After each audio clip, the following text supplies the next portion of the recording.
Radio Vuka.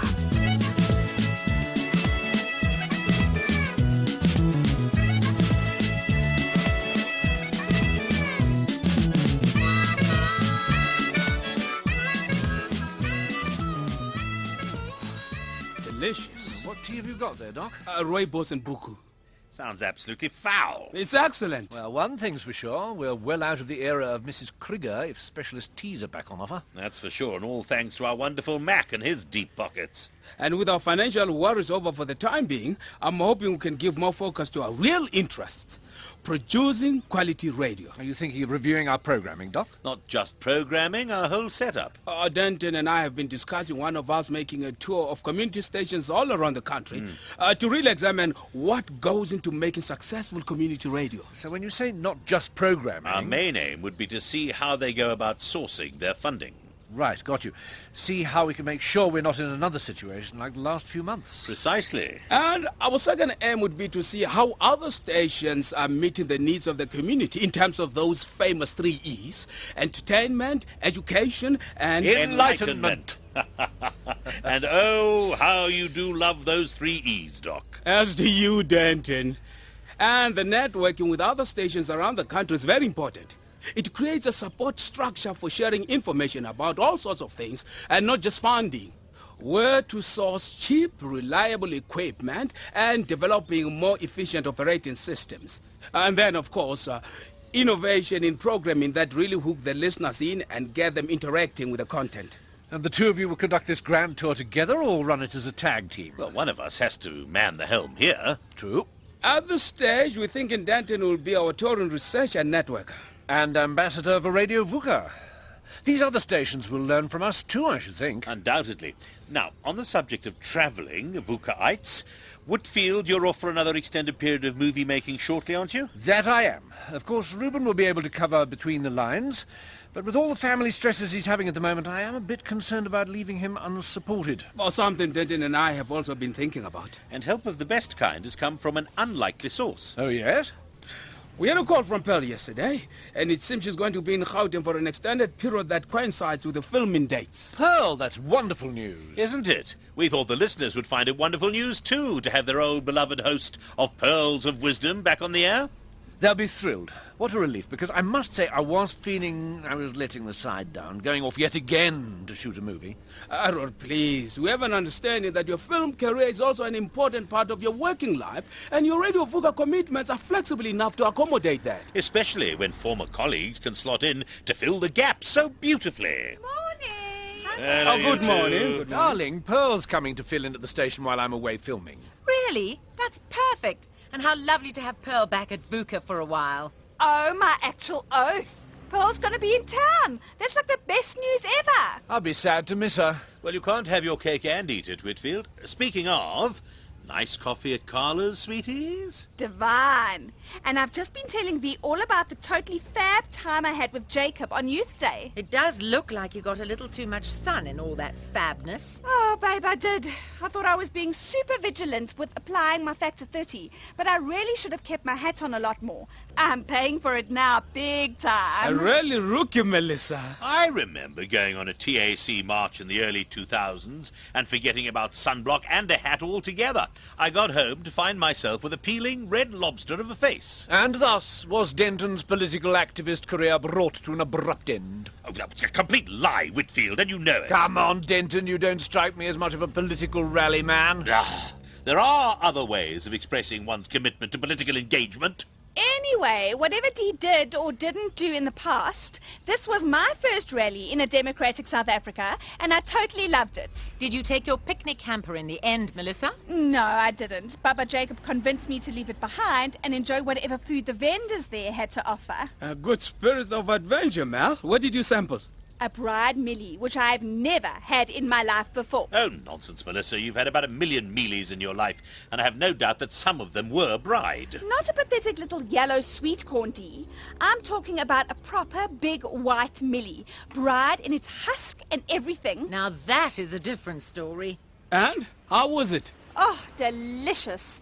I also had a boerewors roll, which was out of this world, and washed it all down with a ginger beer. Sounds as though it was a gastronomic success, but what about the rally itself? The vibe was just amazing, and Baba Jacob was the sweetest with looking after me and pointing out all sorts of things. Were you with Baba Jacob the whole time, or did you do some mingling? Oh, you know me, babe. If there's a chance to mingle and meet new peeps, I'm not saying no.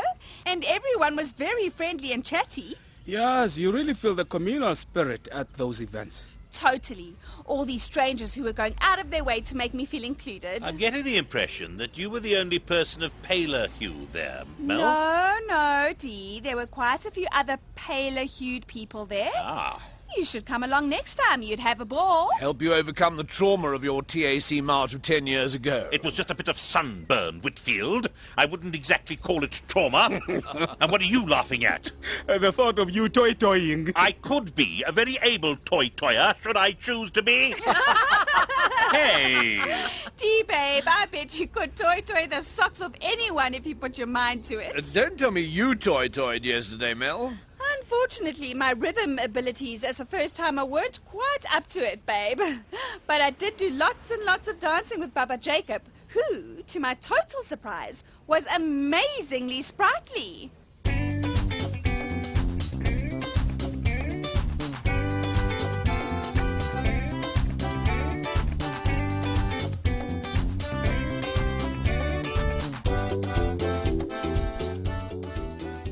Been diving into memories at low altitude in the last week, and it's yet another exciting and worthwhile Southern African autobiography. Jacinto Veloso is well known for having been one of the most ardent supporters of Frelimo in the Mozambican liberation struggle, and a major political player in the country post-independence. Veloso was born in Maputo in the 1930s, known then, of course, as Lorenzo Marx. He trained as an aviator at the military academy in Lisbon, and in 1963 joined the Mozambique Liberation Front, otherwise known as Frelimo. His career spans 40 years of Southern African history, and this fascinating book gives first-hand accounts of some of the major historical events that have taken place over the last 50 years.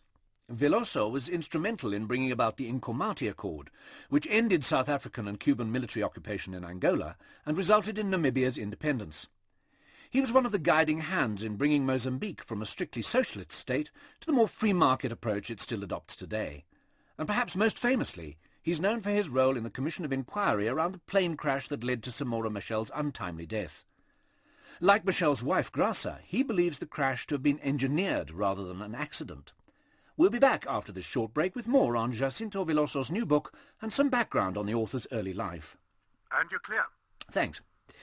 Do you remember all the conspiracy theories flying around at that time about whether the crash was an accident or foul play? Yeah, and the whole of Southern Africa was going through such a harrowing time then. Wars all around us, apartheid still seeming indestructible. The Margot Commission that investigated the crash was set up by the South Africans. So the Mozambican and Soviet governments were not going to buy any outcome they came up with. The theory was that it was the South African security forces who set the plane off course, wasn't it? Veloso's theory is that it was the South African and the Soviet secret police who plotted the whole thing together. They both had reasons to want Machel out of the picture. Soviet pilots were flying the plane, and South Africans were well placed to set up a radio decoy. What do you think? Oh, who knows? The other, more pedestrian theory is that the Soviet pilots were slacking on the job, and the Russians didn't want to be held liable for negligence resulting in so many deaths. And the official story declared it was an accident. And ratified by the International Civil Aviation Organization. Either way, the book is a fantastic read. It brings those times to life so well, together with all their complexities.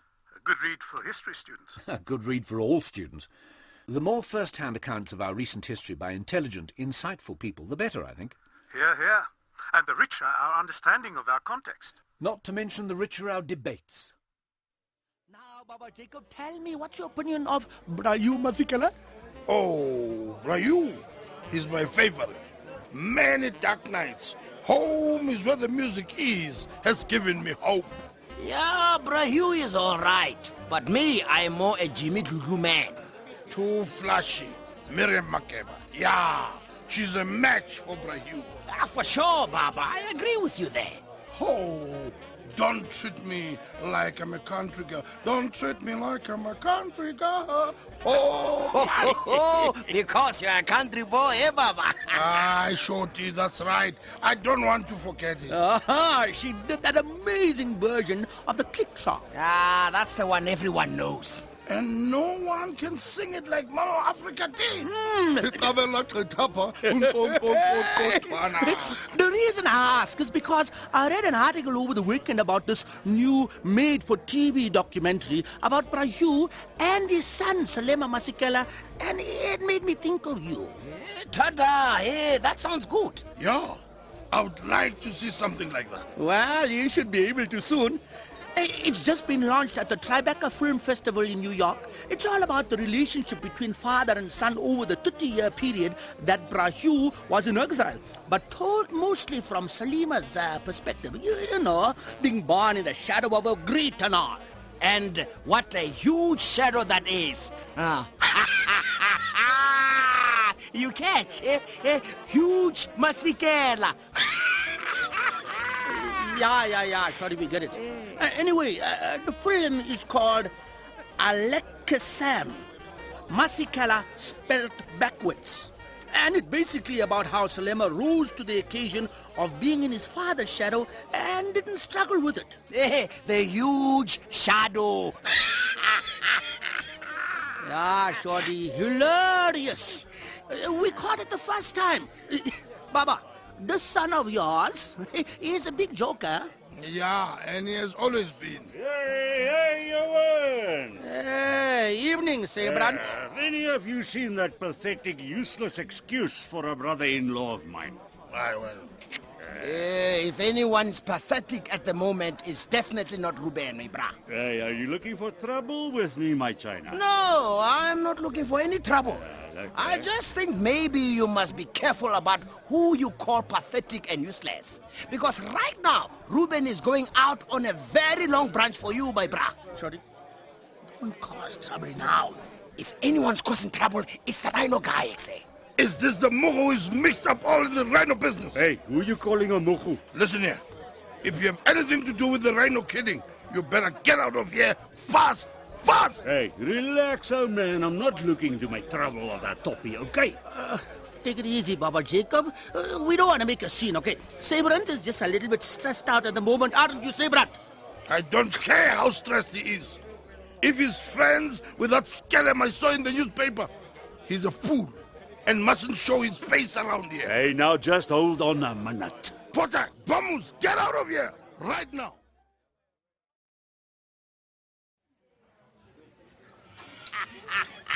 Shorty! It is not funny, babe. Jacob could have had a total heart attack. But he didn't, Miss Melissa. So let me enjoy the story and laugh at him. But, no, you can't. I heard it was a really delicate situation. Hey, yeah, okay. But when I think of my father getting up and shouting... What exactly happened? V, Anil told me it was totally intense. It was totally funny. Oh, Shorty. We don't need to go into it, do we? I want to know what happened, Reuben. Rubes, you have nothing to be ashamed of. My father just stood up and told Sabran to get out of Bruce. Sabrant was so out of it. Was he angry? He was drunk. Drunk as a skunk, I believe. Oh, no. Oh, yes. He came in there demanding to talk to Ruben. You must have been mortified, Reuben. I wasn't there. Oh, he wasn't there. Sabran came in and he was shouting for Ruben. And then my father realized who he was and started shouting back at Sabran and telling him to leave. It was like when he used to shout at me when I was a lady. I was scared for a second there, Muna. Reuben, I'm so sorry. I'm at my wit's end here. Sabrant is a loose cannon. I don't know what to do anymore. This isn't the first time he's made a scene at Bruce. This whole thing is a mess. I just can't understand why the laws take so long to deal with people who behave like this. It's true. Sabrant is a crazy alcoholic wreck, threatening Rubes all the time. Yeah, for sure. But that's not a crime. Hello, he's threatening him. But he's not threatening to kill Ruben. He's just making things uncomfortable. What about the bottle being thrown out of the bucky? That wasn't Seybrand. But it's all connected. There's no proof, Miss Melissa. You seem to be forgetting a very important point, Shorty. Besides all of this, Seybrand and this Crowthorne person are suspected of rhino poaching. How are people like this given bail in the first place? Okay, yeah, for sure. That's a big problem. The only logical place for them to be is in a jail cell. I'm sorry, Reuben. I know he's your brother-in-law, but honestly... I'm inclined to agree with you, V. This entire thing is out of control. And Seybrand really doesn't seem to understand how much trouble he's in. You're right. He's behaving atrociously. Makes me wonder how much this court case is on his mind. Shh, Mara, I don't know. What? He's definitely acting like a man who isn't very happy with his own self. With all the drinking and stuff, babes? Yeah, he's drinking until his brain is floating around in his own head, and he's shouting at his family, and he's doing all the wrong things.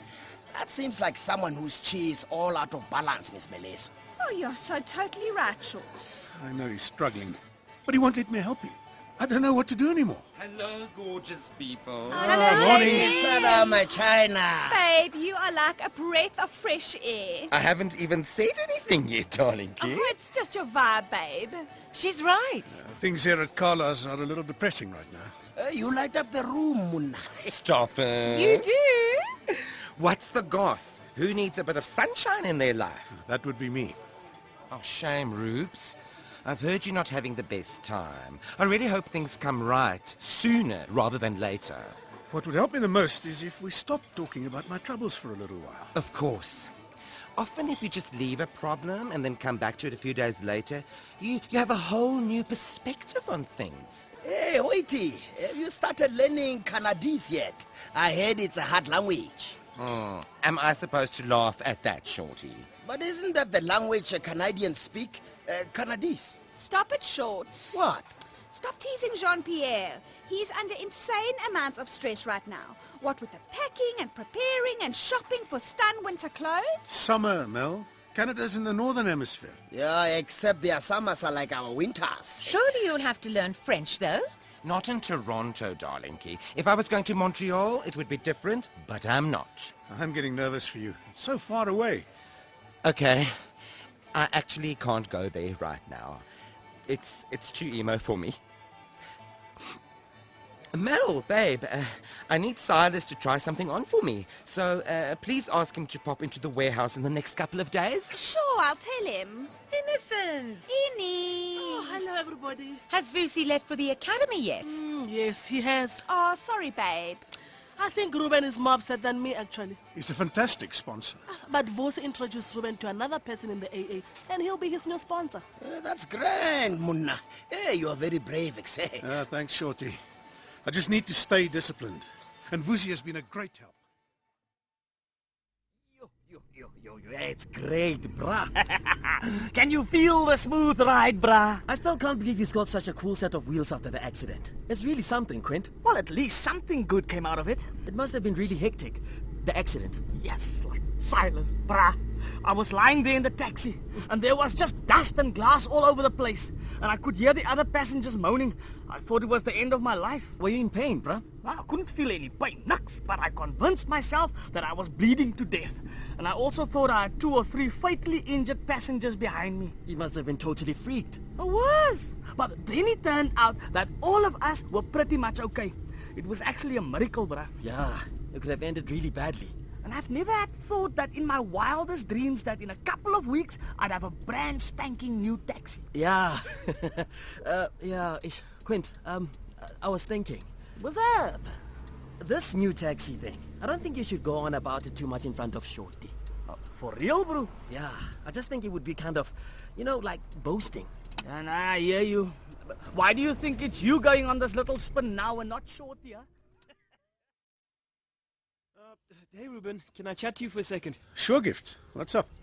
I've been doing a bit of snooping. Oh, you got a good story. Yeah, I've been snooping into Archie Crowthorne. I see. Well, ever since I chatted to Bob Jacob and he recognized Crowthorne in the paper and had such a crazy reaction, I've been trying to find out more info into the dude. All right. And? Well, you've been getting all these threats and then that bottle was thrown at you, so I decided to drop it. Perhaps that's for the best. But then a source called me last night. What source? Ugh, dude, you know I can't tell you who it is. Yeah, okay. It's a guy in Bela Bela. Anyway, he called me last night. He's been a really great source of information. What did he say, Gift? Well, he's confirmed that Crowthorne is an ex-cop with a pretty shady past. Well, that's not news. Well, there's more. Oh, all right. The dude has been smuggling rhino horn to the Far East for years now. I knew it. Yeah. His hunting and taxidermy interests have all been a smokescreen to hide the real thing. What's wrong with this guy? It's so bleak, dude. Look, Gift, I appreciate your concern. And I find what you're doing very admirable. But I think we need to leave this to the police now. Dude, this is a huge story. An ex-cop from the bad old days now murdering rhinos? It's like it's crazy. This is dangerous stuff, Gift. Are you feeling scared, dude? Yes. Yes, I am. These recent events have rattled me a bit. And I don't want to put myself or my colleagues in harm's way.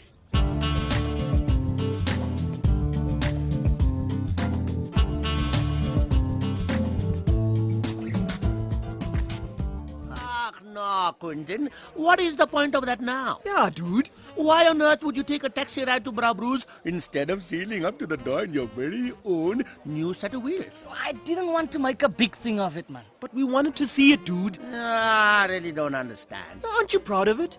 It's not that. I see. The taxi isn't as fantastic as you thought it's going to be. Ach, no. Fashizi? It's probably an old, reconditioned thing, and now you're too embarrassed to let us see it. But at least it's something. You must be grateful, Quentin. You've at least got a taxi you can do business with. That's not it, man. Then what's the problem? I don't want to make Shorty jealous. No ways. What? That's the last thing on the planet you should be worrying about. Really? But old Silas said that... Shorty wouldn't swap his Korokoro for any taxi on the planet. I'm not sure I believe you, now. My taxi is something special, Owens. I don't know if he'd be able to keep his jealousy in check. That's true, dude. Shorty loves that taxi more than anything or anyone on the planet. I've even offered to help pay for a new taxi for him. He wouldn't hear of it. Really? Absolutely refused. Look, he's bound to see the new taxi at some stage. Of course, and there's no need for you to be coy. If anything, you should be proud of your new vehicle. Okay, cool. I feel better now. I was getting all stressed about it. You're a bit of a softie, hey, Quint? Me?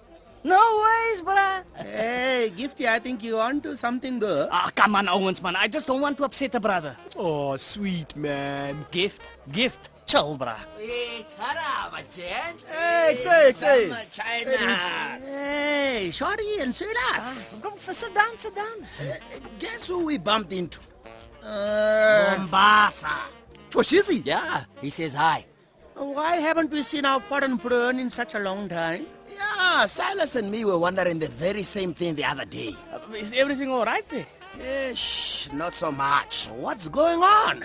He's been involved with the police again. What? What's the dude been doing now? Man, sounds like this bruh never learns his lesson. Hey, people, take a chill chocolate, say. Hey, Shorty, you just said that Mombasa had become embroiled with the police again. How can you ask us to take a chill chocolate when we hear things like that? Yeah, does he want to go to jail? It sounds like it to me. So? Do you want to tell these mochus what happened, or should I, Silas? He's not involved in any criminal activity, guys. Actually, in fact, he's been trying to stop criminal activity. Really? For sure. He caught these shady bras trying to sell drugs to some of the street children he's been looking after. What? Yeah. Jeez. What is wrong with these guys? Hey, Gifty, it's all about the mullah. People will do anything when they're desperate. As part of his community service, Mombasa is involved with the Say No to Drugs campaign. So, when this kind of thing happens, it makes his job really difficult. You know what else makes his job difficult?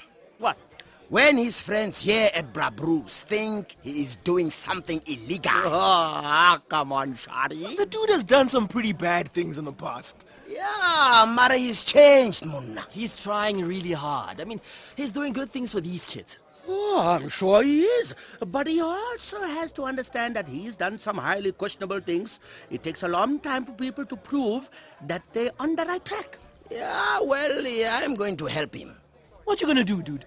I'm going to help Mombasa get rid of these scalams in his area. What you gonna do? I'm not sure yet. But these mukhus make me so angry, my eyeballs want to explode. These drug pushers, bad news. Yeah, I'm with Quint. Don't do anything rash. When have I ever done that? Yeah, okay. Walk away from me again. I've walked up and down 10 times already. One more time. Walk away, then turn and pause when you're at a 45-degree angle to the table. Then turn right around the other way and walk back towards me. Sounds like a dance choreography now. Man, Silas, how hard is it to walk up and down? You do it every day. Okay. I'm walking. Keep going. Do I turn now? 3/4 turn and pause. Looks a little odd at this angle. No one looks at jackets from this angle. What do you know? Now walk back to me. And pause. The jacket is great, brah. I'm telling you. This is the best jacket you've ever designed. Please. True. It's the best thing of yours I've ever worn. It is very beautiful. Fine. Great. It's beautiful. Can I stop doing this now? You don't think something's missing? From what? The jacket. What else are we talking about? Oh, no. It's a jacket. It's got a sharp, clean cut. The lining feels good. The shoulders sit well. It's perfect. You don't think I could take it up a little? Maybe it's a centimeter too long. I don't like the way it's cutting your thighs in half. It's not cutting my thighs in half. Maybe some embroidery on the lapels will lift the pinstripe. JP, what's going on with you, huh? You usually take one look at your designs and call yourself a genius. Yeah? Well, I've become more of a perfectionist in my old age. You're worried about going to Canada? Huh? Well... You are. I'm not. I'm not worried, exactly. You're stressed out. Yeah, well, it's stressful. Imagine packing up your life and leaving to go to some place you've never been, with people you don't know and all that snow. Yeah, heavy. Thing is, I don't know what I feel. On the one hand, I'm really excited about the challenges and new experiences that working in Toronto will bring. But on the other hand, I don't want to leave your home? Yeah. Well, yeah. You know, I've always been going on about how my work would be better appreciated in Europe or the States. Or Canada. Or Canada. And I've had these romantic ideas about me running around, dressing famous people, having amazing parties and watching the sun set over Paris. Or Toronto. You know what I mean. But I dress famous people here, and I have amazing parties. And sometimes when I think of living it up in Toronto, another part of me thinks, wouldn't it be nicer to just be stuck in traffic in Joburg?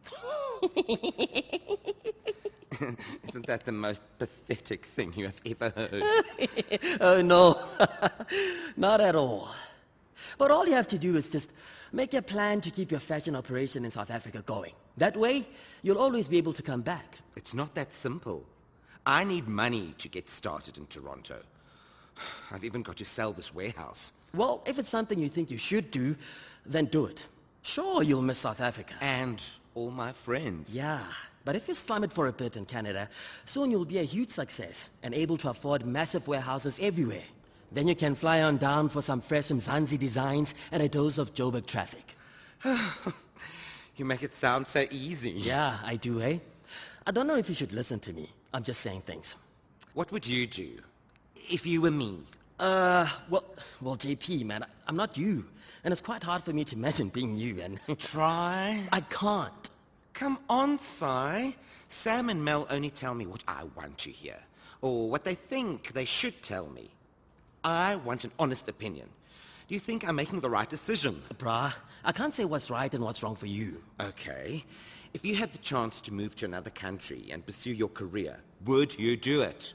Honestly? Seriously? No, I wouldn't do it.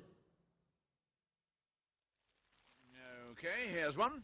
What was the original name of Istanbul in Turkey? Constantinople. Ah, yes. There's that song about it. Istanbul was Constantinople. Now it's Istanbul, not Constantinople. Charming. Next one. Stay with the music theme. How many keys are there on a piano? Ah, dear, I wish I'd carried on with my piano lessons. Me too. Denton, any guesses? I'm just picturing my mother's piano in my head. Your final answer? 84. 88. Ah, interesting. Well, here's a general knowledge question that isn't in Harold's little tabloid quiz. How many community radio stations like Vuka are there in the country? Ooh, More than one? How many? More than 100, can you believe it? good heavens. Well, it's not very exciting if you don't know the exact number of stations out there. Ah, of course it is. I think it's exciting to think there are a lot of stations like ours. And you're going to visit them all, Dee? Oh, gosh, no. I mean, that was the original plan, but when I started researching, I realized that if I went to see them all, I'd be on the road forever. So, you're going to pick one from each province or something? Something like that. Maybe a few from each province. It's actually been very amusing making contact with the heads of some of the stations. I spoke to this one chap who was the only voice on his station. Heavens. How does he do it? Mostly plays music, which he divides into jazz, pop, and classical. He must have a lot of CDs. You would hope. He asked if there was anyone at Vuka who'd like to spend some time with him in the Kalahari. The Kalahari? I bet Reuben would jump at the chance right now. Then he could escape his family dramas for a while. Oh, yes. Oh, no. Bad idea. Why? Well, apart from the fact that we need him here, I don't think it's a good idea for a recovering alcoholic to be stuck in the middle of nowhere. We'd drive him to drink. Drive anyone to drink. The Kalahari is not in the middle of nowhere if you live there. Reuben doesn't live there, so it might as well be. No, you're right. I think it would be very cleansing for Reuben. You suggest it to him, then.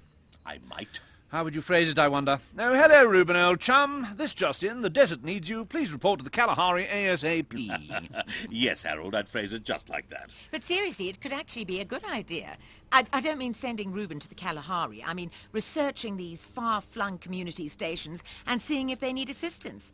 I'm sure there are budding broadcasters out there who would love a chance to cut their radio teeth in some way-out places. You're really selling it there, V. Far-flung and way out. Sounds like a budding broadcaster's dream. Well, you never know. Indeed you don't. So, I'll be fact-finding and looking into recruitment options. I can't wait. Neither can I. When do you leave?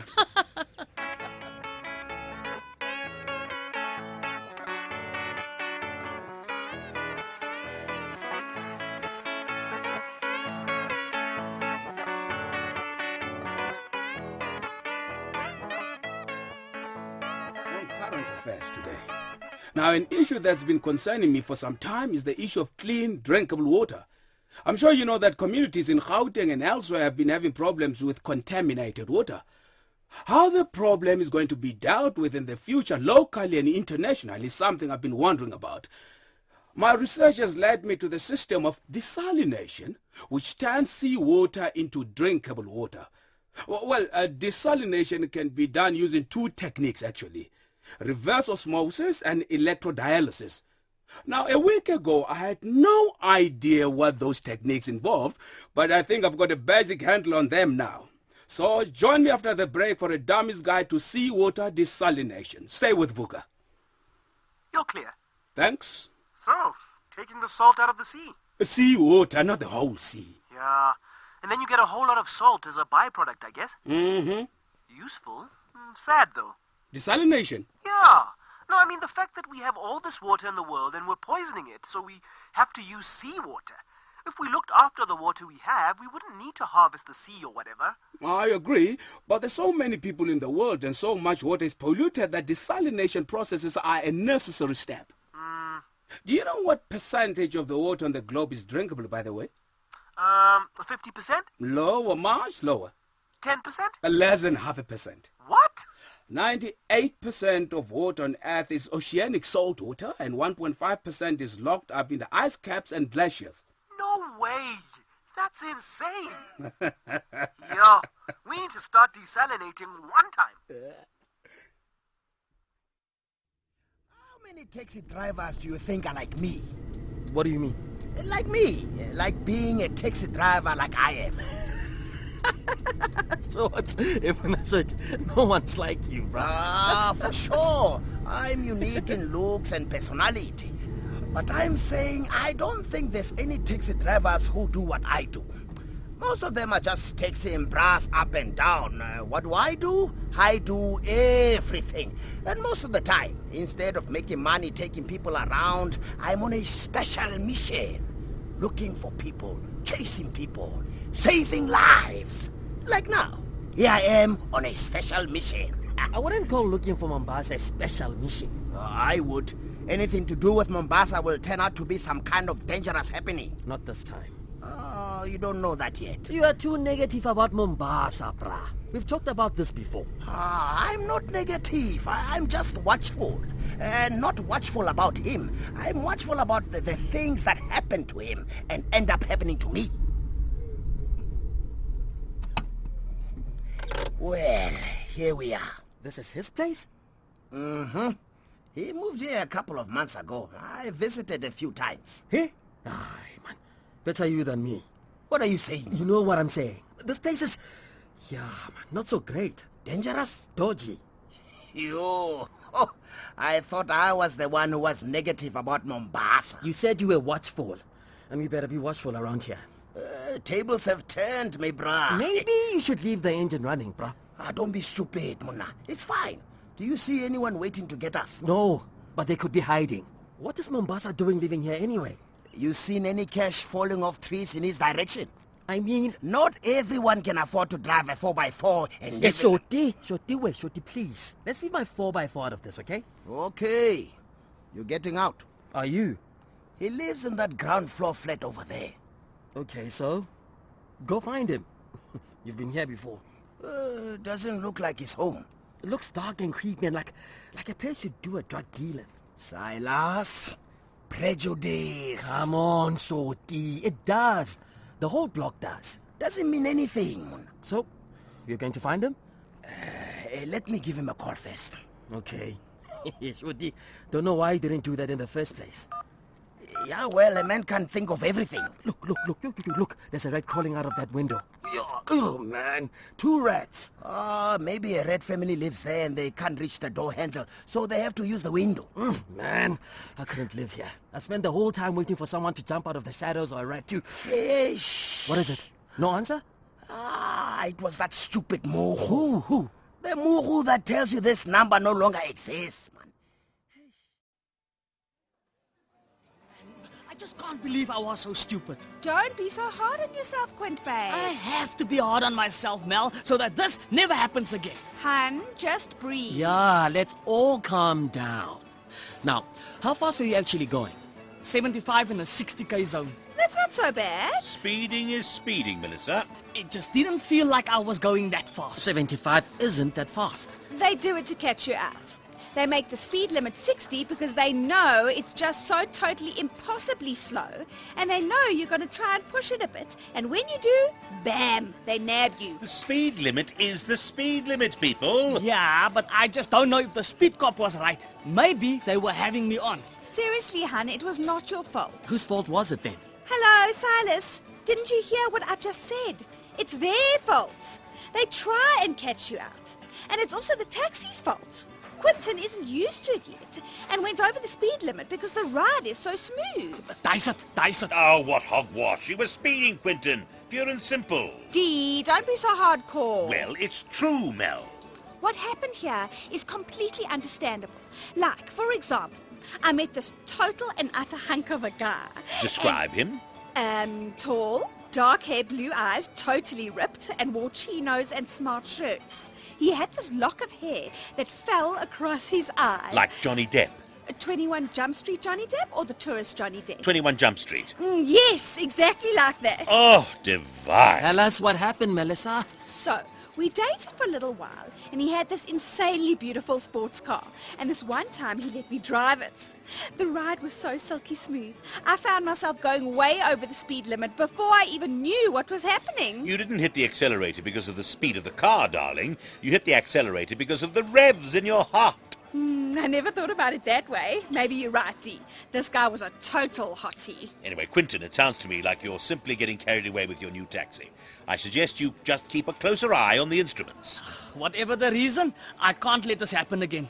When that cop pulled me over, I got the skruck of my life. It freaks me out too, bruh. Just keep an eye on your speed. Yeah, okay. Hey, Mel. When last did you chat to JP? Yesterday. We chatted on the phone about whether or not we think John Travolta has had piles and piles of plastic surgery. Why? I think he needs a bit of moral support. Has something happened? What did he say? How much do you know? He's going into a pretty deep depression about leaving the country. By shame, it's a big step. Really, sir? He hasn't given me any indication that he's depressed. What has he said to you, Mel? That he's totally over the top, off the charts excited about going and plying his trade among the best of the best. Well, I was at his warehouse yesterday, and the bra really seemed like he was taking strain. Oh, I think the sweet child just needs a dollop of TLC right now. I'll pop around to the warehouse and see him. Oh, hearties, D. You don't think it'll be too forward of me? I think what he needs most right now is to talk to another man, another gay man. Why? Because he can't be all emo and vulnerable in front of you, sir. But he was emo and vulnerable. In fact, I seem to be the only one who realizes that something is off. Well, that's the way it seems to me, too. Oh, you're overreacting. He is totally stunned. I would know. Jean-Pierre and I speak the same language, babe. All the same, I will pop around and tell him he's not alone at this very scary time. And while you're there, you can tell him how wonderful it's going to be when his name is up in lights in the fashion houses of America. No, that's half the problem, Mal. Hey. You don't want to make him feel good, huh? He shouldn't have to feel that he needs to make it in America, or that he even will make it. Silas, are you mad? He's a brilliant designer. Exactly. That's like telling a sports star he's a total fail and he'll never amount to anything. Are you jealous of the bra, Silas? Oh, please. Why would I be jealous of him? Oh, maybe secretly in the deep inner spaces of your heart, you also want to be a hot gay designer living in Canada. I just think there's too much pressure on him. There are all these expectations being piled on him. It's bad enough that he has to leave his home. He doesn't need the added pressure of feeling he'll be a failure if he doesn't make it over there. Sai, you are so right. I'm a terrible, terrible friend/hag. Oh, I'll be gentle with him. So what I'd really like from the two of you is to highlight the importance of this idea as much as possible with the listeners. I'm not sure that the majority of our listeners even know where their community library is, Doc. I'm with Harold. I haven't been into a library in years. Certainly not since the internet exploded onto the scene. That is exactly what I'm saying. Our children probably don't know what the inside of a library even looks like. They're too busy tweeting and playing on their smartphones and blowing things up with computer games. They have no idea how satisfying and pleasurable it is to get lost in a good book. You're so eloquent on the subject, Doc. And passionate. Perhaps you should go on air during Between the Lines and speak to the listeners yourself. I'm quite sure you and Ruben can get the message across, Harold. We'll do our best. And on the subject of getting the message across, Ruben is preparing to host Between the Lines while I'm off on the movie shoot. Excellent. And if you have suggestions for any books you'd like to throw into the mix for review, just let me know, Doc. I'll have a think. I'll miss the show. You're going to do what you love, Harold. That's wonderful. And it inspires the listeners too. It's good for us to associate the appreciation of literature with success and the fulfillment of one's dreams. Ooh, I won't be telling the listeners about the film Harold is off to shoot, though. It may alter their perception of him as a man of good taste. I don't quite follow. Yeah, never mind, Doc. You don't know, Doc. Know what? About the movie. Ruben, please, leave it now. I'm intrigued. It's really nothing. You're not making one of those, what do you call them? The skin flicks?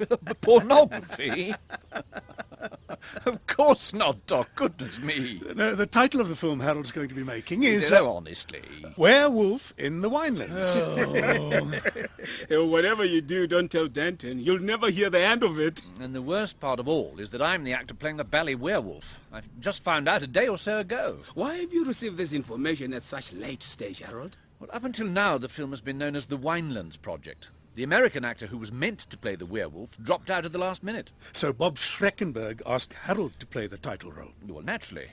I've had enormous success as a horror film actor thus far. Ah, yes, of course. And the money is very, very good. Well, just as long as you don't come back as a werewolf, I wish you the best of luck.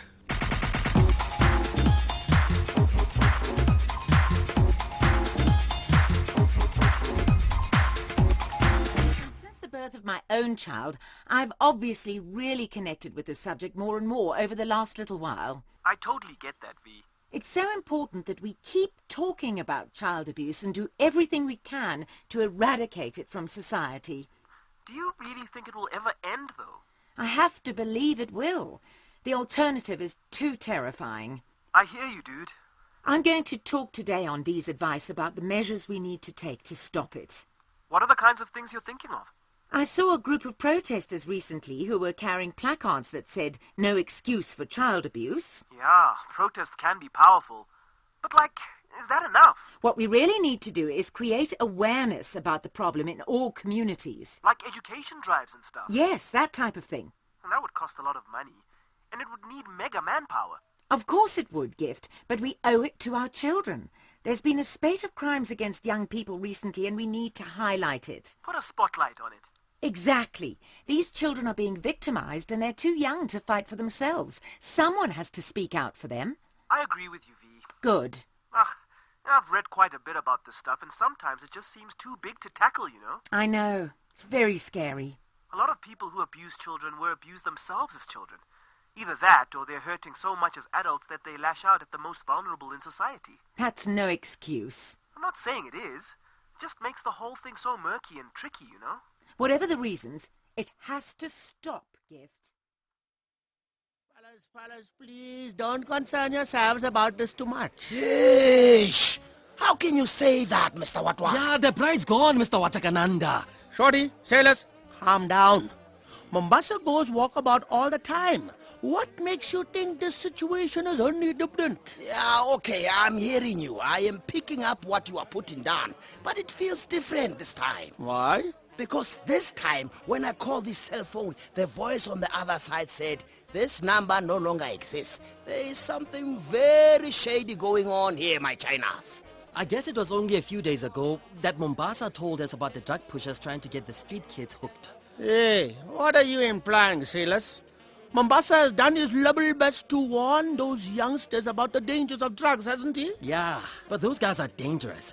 He's always telling us how they hang around. They do seem pretty relentless. They are like sharks, Munna. Like sharks swimming around in the seas, waiting to attack. And Mombasa told me that these guys are getting heavy with him. That guy. Shame, man. It must be difficult for him, because he was a drug dealer himself. So one day the drug dealers are his Chinas and they are all friendly. Okay, maybe drug dealers are not friendly guys, but they are on the same side. They pick up what the other drug dealer China puts down. And then Mombasa decides to live the clean life. So now they are not his Chinas anymore. What's your point, Shorty Shots? My point is that he is a soft target, Mr. What, for blackmailers out there who might want to make a deal with him. Yeah, I guess. And if he says no, they'll just implicate him, say. You think so? For sure. It would be such a pity if all the hard work he's been doing, like getting the youth interested in the five-a-side soccer league, for example, came to nothing. Yes, aye. That will never happen. How do you know? Yeah, you're the one who just said that these guys might try and blackmail him and implicate him and so on. And maybe they will and maybe they will not. But all the good work that Mombasa has done with those ladies will never be undone. He's shown them what is possible in life. Yeah, you're right. Oh, of course I'm right. So if they know what is possible, they will stay strong. In the meantime, we need to try and find out where Mombasa has disappeared to. Fellas, I believe it may be time to contact the police.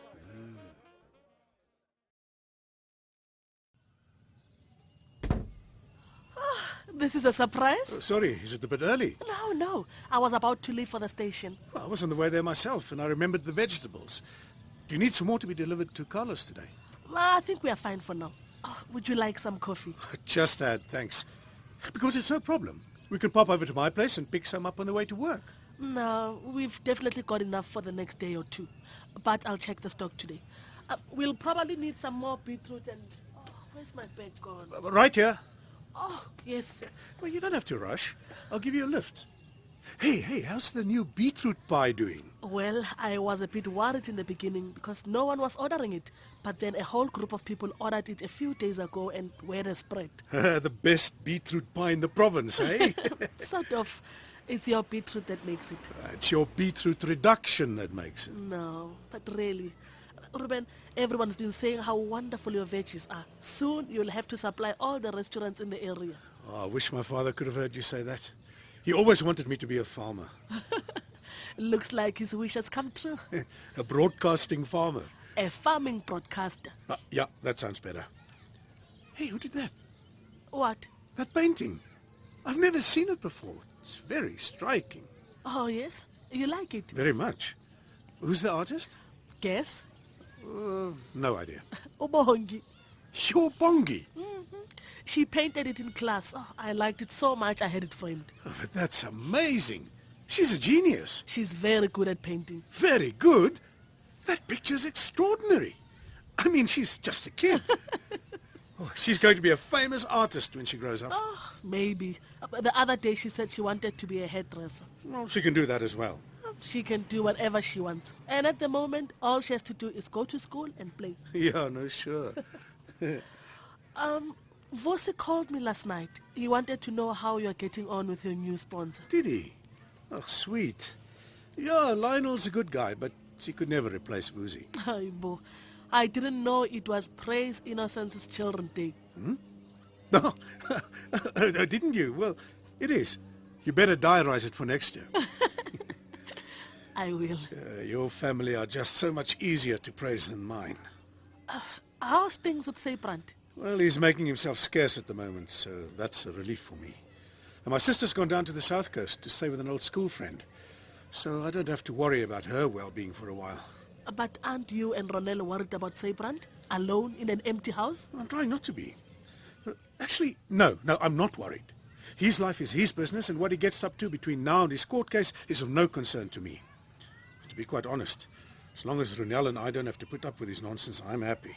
Oh, it's so sad when there's bad feelings in a family. Yeah, but you know, there's usually some bad feelings in families, and you just have to deal with it. By running away? Well, I'm not running away. There's nothing more I can do for Seybrand, and he's not a blood relative. Oh, sorry, I didn't mean to accuse you of anything. I was just feeling sad for you and Ronel and Seybrand. Oh, thanks, Innocence. But there's no need to waste your compassion on Seybrand. Hey, oh, now look at the time, man. Let's Vuka and Vi. Oh, and Vuka. I mean, imagine it there just buzzing around, up and down those crater things all by itself. What about the people? What people? There's no one in it. Yes, there is. How else do they drive it? Babes, Mars is like 50 million kilometers away. They remote control it from NASA by radio waves or something.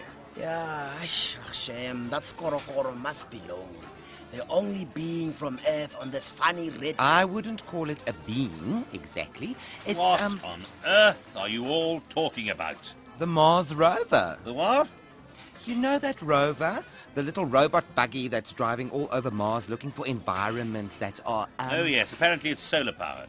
Yeah, that makes sense.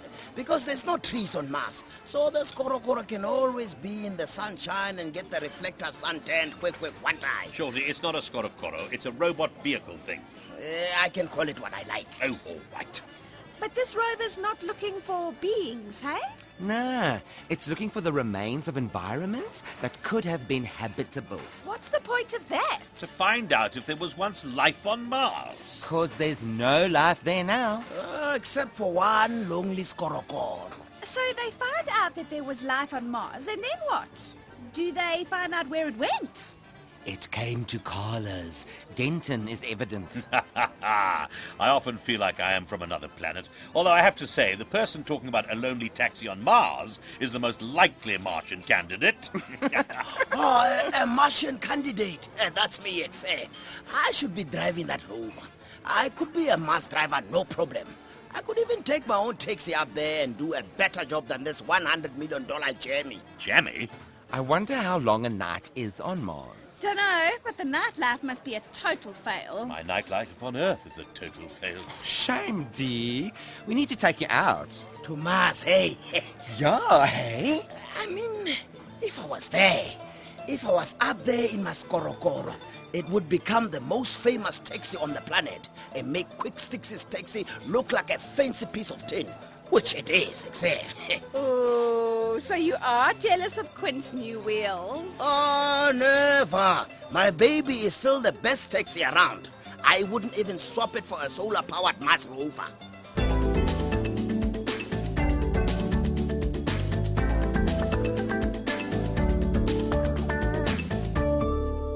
What have you done with my... Ow! Oh, for heaven's sake! What are you doing in here? Walking! I'm innocently walking around and this bally table jumps out in front of me. Well, stop it and quieten down. Quieten down yourself. You're the one stomping around and bashing into furniture. Your rant on the phone woke Faith, and I just managed to get her down. Yes, well, I can't be held responsible Just stop crashing around, will you? It's enough now. You've had your venting time. Now it's time to calm down. Okay? Okay. Sorry. It's all right.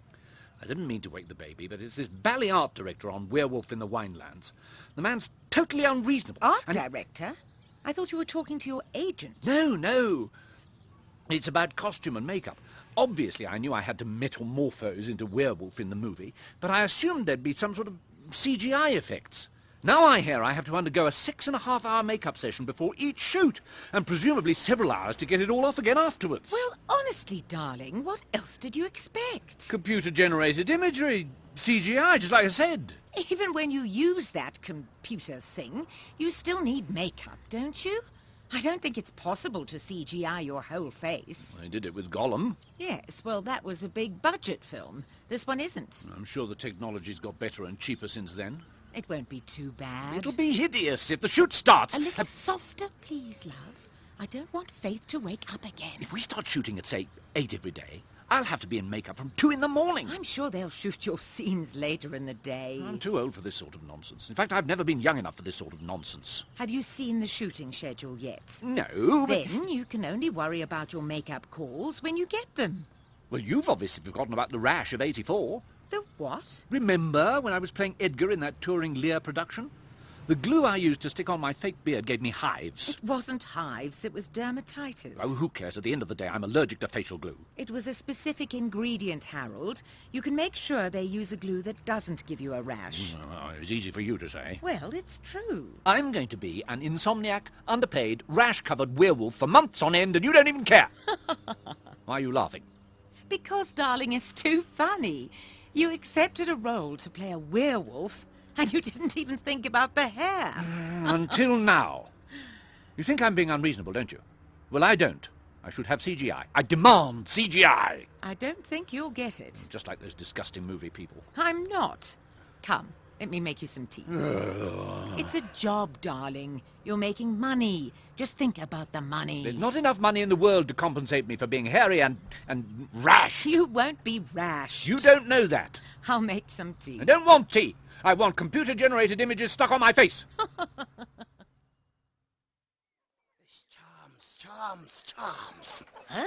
Got to find charms. I thought we were getting vegetables. That was my trick. I brought you here to buy you a present. Oh, yeah? For wat nogal? For you. That's nice of you, brah. But if you want to buy me something, I can think of better places than the market. No ways. This is the best place. Do I get to choose the present at least? Maybe. Okay, well, I don't want the chicken. Couldn't hang one from your mirror, eh? What? My mirror? Yeah, my brah. This is the whole point of the mission. I'm getting you a lucky charm to hang from your new taxi's rearview mirror. Then you'll know that I'm not jealous of your new wheels, and I'm generous, say. Brah, I know you're not jealous. You don't need to buy me a present to prove that. Mouth closed, eyes peeled for charms. Okay. Hey, a nodding dog. You'd like a nodding dog. Well, they're cute, Munna. They freak me out a bit. I'll get distracted by all the nodding when I'm driving. Okay, then we'll stick to the little hanging thing, like a little mirror ball. A mini disco on the highway. Yeah, I don't know, man. Might reflect in my eyes and then I won't be able to see properly. That never happens. I had one. But yeah, okay. A dancing lady? Like this one. She can move her legs and everything. Nah, too bulky. I wouldn't mind a little soccer ball, though. I had one in my old taxi. Genius, sexy. Now we just need to find one. Come, let's go to the next store. Okay. Hey, my innocence would like one of these. It's gone. Yeah, she could wear it on her shoulders for the cold and that. Nogal a nice color. You should get it for her. Yeah, let me. Yo. What? A bit too much cash. I'll get it for her when it's Christmas or something. Hey, here's a soccer ball. It's pink and green, Mona. I like it. Hey, my bra, it looks like a watermelon. I like it. Don't you want a black and white one? Nah. Well, if you really want it, you can have it. But it is my present, so I should be the one choosing the colors. But you giving it to me, so I get to choose. That's not how presents work. Well, it's how they should work. I'm not sure about this pink and green, though. I scheme I'm going to look for something else that... Hey, what? Over there, it's Mombasa. Yeah, hey, Mombasa! Mombasa! He's running away. Mombasa! Hey, wait! Mombasa!